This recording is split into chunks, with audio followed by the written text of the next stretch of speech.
Hey YouTube fragrance family, welcome to my designer top 20 spring list for the year 2015. Yes, this is my very first top 20 list for the year.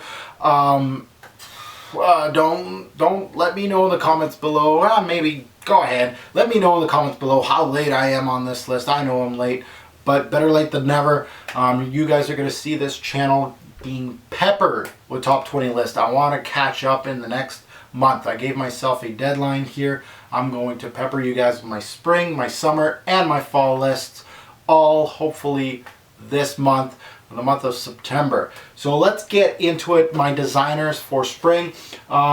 Spring, always great to bring up the florals, the greens, the citruses. I love to bring up the fig. You're going to see a lot of familiar faces in this top 20. There isn't too much movement in this top 20 from the year before. Number one last year was Narciso Rodriguez for him. The first time that fragrance made it number one on my list for spring. We'll see if it holds on to it. We always have the heavy hitters that I absolutely love, like Roadster, Edition Blanche, that always vie for that number one, especially Roadster. Roadster's been number one on my list for a few years, so we'll see if it dethrones Narciso Rodriguez for him. So let's get into it. Let's take a look. There's a couple newbies too. So let's keep it tuned in, and I'll let you guys know which ones are new, which ones are the usual. So let's get into it. Number 20 is from the House of Van Cleef & Arpels. This fragrance, always a fragrance that I'm like, should I put in the niche or should I put in the designer? It never really makes a top 20 list because it just doesn't. It's absolutely a stunner of a fragrance, and I think it really does deserve some limelight, especially since it's been recently discontinued. And this is Midnight in Paris. This is the Eau de Parfum version, the EDP. If you can, I'm telling you right now, if you can get your hands on a bottle of this right now, these are very, very cheap online. It's ridiculous how cheap this fragrance is, and I can't believe they discontinued it. But anyway, there is an Eau de Toilette and an Eau de Parfum. I have the Eau de Parfum here, and I have a review on my channel on this fragrance. It just recently discontinued. It's going to be missed greatly from this reviewer right here. I'm so happy to have a bottle, and that's a reason why I reached out for it a lot more this spring. It's more of a fall-based fragrance for me, but it has a bright opening. It has that bergamot, like a citrus that pops up in the opening, but really that gets shut up like really quick from the base notes from this fragrance. So it has a good tea base to it. It's lots of vanilla and a little bit of smoke. It reminds a lot of people of Bulgari Black, the hockey puck of the fragrance world. But this one, absolutely great. I love wearing this at night, spring night. It has the constellations here, and it works perfectly for that. This is my nighttime fragrance for spring. If it's a little cool, that one's absolutely amazing. The smoke works well, the vanilla, the tea works very well on a rainy day, and that's great for spring too. So Midnight in Paris EDP version. Welcome to your first top 20 list. More to come from that fragrance, definitely. At number 19, this one, a staple, always has been in my top 20 list, and this is from the House of Mugler, and this is Mugler Cologne. This fragrance, you guys I got a review on it, obviously. This is the steam clean of the fragrance game. Very simple, it's very versatile, easy to wear, guys. It's a soapy, fresh fragrance. A daily wear scent for me. I might just throw it on. Always in the rotation as far as spring goes. I really like to wear my soapy fragrances more in the fall and spring. And this one, it just works. At number 19, and it's usually in my top 20 list for spring, guys. Usually at the, from the 10 mark to right down to the 20 mark. It's somewhere in there. And this year at number 19. At number 18, this one's a little more rough and tumble. This is for more of the, the overcast days or days that, it's a little cooler in the spring. This is Rocky Mountain Wood from D Squared. Always a favorite of mine. Again, for the cooler spring days, usually wearing this one casually. I love this one for jeans and a t-shirt kind of feeling. I love wearing the Rocky Mountain Wood, and it really just reminds me of the Canadian outdoors. It really has a lot of notes that reminds me of, my backyard. That's what it reminds me of. So I love wearing it in the spring. At number 18. At number 17, it is the most underrated Christian Dior fragrance on the market. This is from the Fahrenheit brand. Again, the most underrated Fahrenheit.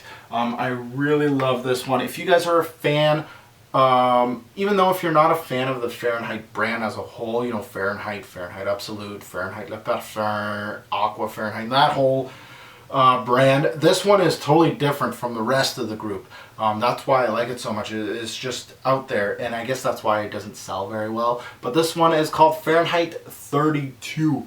The most ignored Fahrenheit, yes. This one, oh, it's nice.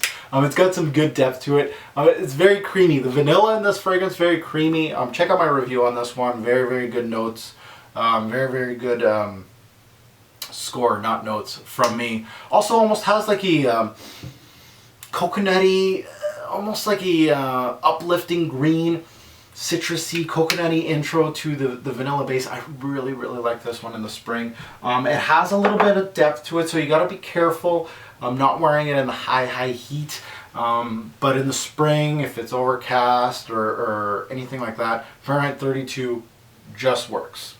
Next, at number 16, we're going to stay with the Fahrenheit brand. This is the newbie from the Fahrenheit brand. This is Fahrenheit Le Parfum. This is actually its first time in a top 20 list on my channel. At number 16, this has the original Fahrenheit DNA into it. It really does. It has a great amount of violet leaf as usual, and I love the violet leaf in these Fahrenheits. Very, very good. It's got a lot of vanilla in it. Lots of sweetness from this one. I really, really like the blend in this one. It's got some rum in it too. Really great, and I love this. This Fahrenheit brand is really great, really versatile as far as seasons go. You really think it has a lot of depth to it, but it works in the warmer climate too. So Fahrenheit Le Parfum, really a good one at number 16. At number 15, this guy has been as high as number 1 on my list for spring this year. At number 15, this is from Tom Ford, and this is Grey Vetiver. Grey Vetiver, when I think of Grey Vetiver, I think upscale, and I've said that a million times from this fragrance. I'm not a huge fan. If you know me and you know the notes that I like and I dislike, Vetiver is not a huge. I'm not a huge Vetiver fan myself. I like it, but it doesn't really get me going as far as notes go. This is my upscale Vetiver. I wear this. You know, this reminds me. You know what this reminds me of? A nice gray suit. You're wearing a gray suit with a nice pastel colored tie, white shirt. This one will do it. Very well balanced scent. Really, it's great. It's versatile, signature scent worthy. Good for a cool or warmer spring day. It's not a rough vetiver, and it's not super clean. It's just right in the middle. Very, very good mix here by Tom Ford. As usual, Tom Ford does really, really good scents. At number 14, we're gonna go with a mall scent. This one is one of my favorite, probably my favorite mall scent ever. This is Gap Grass. And I always laugh when I show this bottle. I'm like, someone's going to say this guy's got a shitty nose if he likes Gap Grass. But Gap Grass is by far the best grassy scent, hands down. Yeah. Sometimes the simple things makes you happy. This one, when spring rolls around, I start smelling fresh cut grass all the time in my neighborhood, and this just works perfectly. I love that smell. It's a very simple, authentic, grassy smell. Longevity is not too great on this one. It doesn't matter. It's got a little bit of musk backing it, so it kind of gives it a little bit of more depth to it. But really, this is all it is a grassy accord with musk. And if you like fresh cut green grass, this is the scent for you. Just go for this. Just go for it. If you can find it. I believe it's been discontinued for a while, and I got it for cheap. I got it for like 20 bucks, and I think they're selling these things on eBay for 100 bucks. But if you can find a deal on it and you like grassy smells, that is the way to go. At number 14. 13, this is from the house of Annie Marie, and this is HM, the Eau de Toilette. This one has a lot more depth than a lot of these. It has vanilla, and a lot of these fragrances do have vanilla, just to let you guys know. My vanilla sweet tooth kind of came out this spring a little bit. I wanted some vanilla-based fragrances. This one has a beautiful citrus top, really, really nice. Not as thick as other gourmand, so when you think gourmand, you're thinking winter, fall. This one can go winter, fall, but also can go in the spring. Good amount of vanilla. It's got some tonka in there as a combo, vanilla tonka combo. Got a little bit of florals too. One of the best from the brand, yes, definitely. At number 13. At number 12, a mainstay in the spring, usually spring and fall. Terre d'Hermès, the Eau de Toilette, does well on my skin. This is a earthy, dirty orange. You guys already know about this one. Once it rains, this thing is magic. If it's raining, there's a good chance that Terre d'Hermès is going to get picked up as my scented a day. This is signature scent worthy. Mr. Elena did his thing with Terre d'Hermès. A lot of people hate this fragrance. I love it. Very versatile. And in the spring, I can wear it in the cool spring days and also the warmer ones. And that's what I like about Terre d'Hermès. Really, really nice. At number 12. At number 11, again, another mainstay in my list. This is from the House of Bulgaria, and this is Eau Parfumée au Thé Vert. Now, you might see this in the women's aisle. Don't get too scared. This is a green tea based fragrance. This is great for the warm spring days, you know, the warmer ones. This is a daily wear scent for me. It's not too crazy as far as nighttime goes. I love wearing this just to work or daily wear scent. There's a little touch of citrus in this one. It's very light. It's got a little bit of smoke to it also. Green tea in a bottle, beautiful. Don't get too scared. For the men out there, don't get too scared about this one. Jean-Claude Elena is the nose on this one too, just to let you guys know. Talking about Mr. Elena, let's go back to Hermès. At number 10, starting my top 10 here, is Un Jardin sur le Nil, my favorite from the Hermès Jardin line. That whole lineup, very good stuff. Really underrated as a lineup, I would say. Green mango top with a huge lotus leaf note. The lotus leaf note in this is absolutely amazing. Gives it this watery edge in the mid of this fragrance. Very, very nice. Great for daytime casual use. Great for work, barbecues, you name it. And it really fools you because it feels like spraying it on your skin, you're feeling, oh, this is going to be super light. No, this one does give you good longevity and projection. If you overspray this, you're going to get a couple people. I'm telling you right now. At number 10, Jardin sur le Nil. At number 9, we're going to go back to the House of Christian Dior, and this is a staple for me in the spring.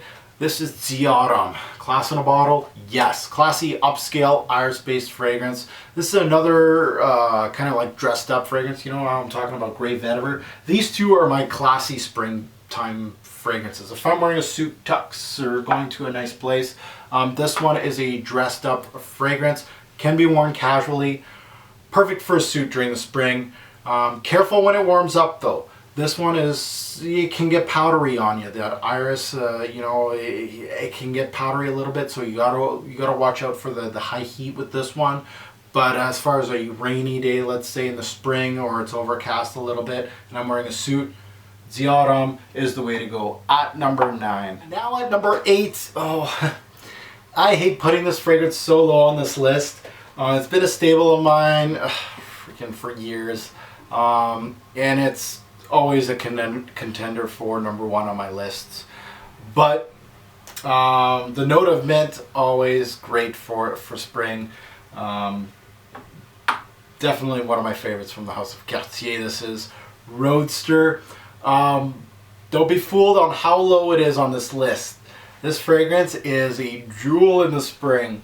The thick, minty scent this gives off every single year. This is top 10 worthy in my eyes. Minty fresh. Mint is absolutely outstanding. If you want something fresh that's a little different, mint is hard to have a minty fragrance that lasts. This one does, because it has a lot of green backbone based notes in this fragrance. One of them is kind of vetiver. It has vetiver in this, and it really shows its greenness in this fragrance. I love that. Roadster, amazing in the rain. Amazing in the rain. In the heat, it's okay. It just has some thickness to it, and it might bother some people's nose. But in the cooler days, in spring, this one is great. Very versatile in the spring. I love it. At number 8, it's still decent. It has a lot of depth to it, so you got to be careful, especially in the summer. Usually in the summer, it kind of gets, it's still top 20 as far as summer. You'll see it in some of my top 20 lists in the summer, but it's never number 1 or number 2. Yeah, that one's an absolute gem. Also, I would say it's a very daring scent for the designer game for spring. I mean, it really is something off the cuff, and you either love it or hate it. I'm in the huge time. I'm in the love section, definitely. At number 8. At number 7, La Marque. Jean-Paul Gaultier's Le Male. Great in the spring, guys. Of course, it's got mint. It's got lavender. These are 2 notes that should do very, very well in the spring, and they do. It's got that vanilla. Again, you guys see there's a lot of vanilla-based fragrances. Le Male's got vanilla in it. Annie Marie's got vanilla in it. Fahrenheit 32's got some vanilla. Midnight in Paris. So you're seeing a theme here. I really do like my vanillas in the spring this year. This one, great for those cooler spring nights, days. It doesn't really matter. It's really a versatile scent. Dressing up, dressing down, Le Male just works, and it's high up there this year. I wore quite a bit of it. At number 7. At number 6, this one always peaking in the top 10 for spring. Always from the house of Guerlain. This is Guerlain Homme. I love this lineup. I got the whole lineup, you know, the whole Guerlain Homme lineup. This one, the original, great for spring. Mojito in a bottle. It's got that mojito vibe, tons of mint, some lime. Dress it up, dress it down. Very versatile scent. Cooler spring or warmer spring days, doesn't really matter with this one. Day or night, doesn't even matter either. Really one that you could just buy for spring. Yeah, Guerlain Homme is one of those. They've changed the bottle. I don't think it has this plaque anymore. I think I've seen it without the plaque. The chromed out plaque in the front. Yeah, that one, a good one. At number 6, let's go top 5. At number 5, we got the House of Kenzo. Last year, I believe Kenzo Power did really, really well in last year's list. I don't really recall, but I think it was. It's out of the list this year. Kenzo Power's out. But you know what? Little brother is in. Kenzo Power Cologne. Now, Kenzo Power Cologne, when you see cologne in the name and it's from the original, you're thinking watered down. This fragrance, by any means, it stands on its own, guys. I really love, and I got a great deal on this. I think I bought it overseas for like 30 euro or 20 euro. This stuff is great. It's much fresher than the original Kenzo Power, less powdery. It's very fresh, it's very clean. What it has in the opening is that lemon verbena. Oh, beautiful, great work with the lemon verbena in this one. Great for summer, but also spring. I love wearing this one in the summer. This one has a great punch of lemon verbena in the front of it, with that original Kenzo Power DNA in it. Less powdery, but still very, very good for the spring. At number 5. At number 4, this guy's always been on my list. It's from the house of Marc Jacobs. My favorite Marc Jacobs is Marc Jacobs Man, the fig-based fragrance.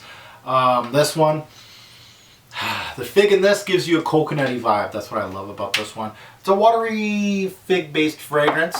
Very green. It's got some florals in the mid, but it's great for a warm spring day. And usually I wear that one for just daily wear. I don't really wear it at night, but really a good one, a solid one. When I want my fig kick from the designer game, Marc Jacobs is probably the one I'm going to go for. At number 3, again another staple. It's from the house of Gucci. This old school Gucci. They're always in my top 20 list. The old school Gucci's, not the new stuff that they release. This is Gucci Pour Homme 2. Gucci Pour Homme 2 is one of the better tea-based scents in the designer game.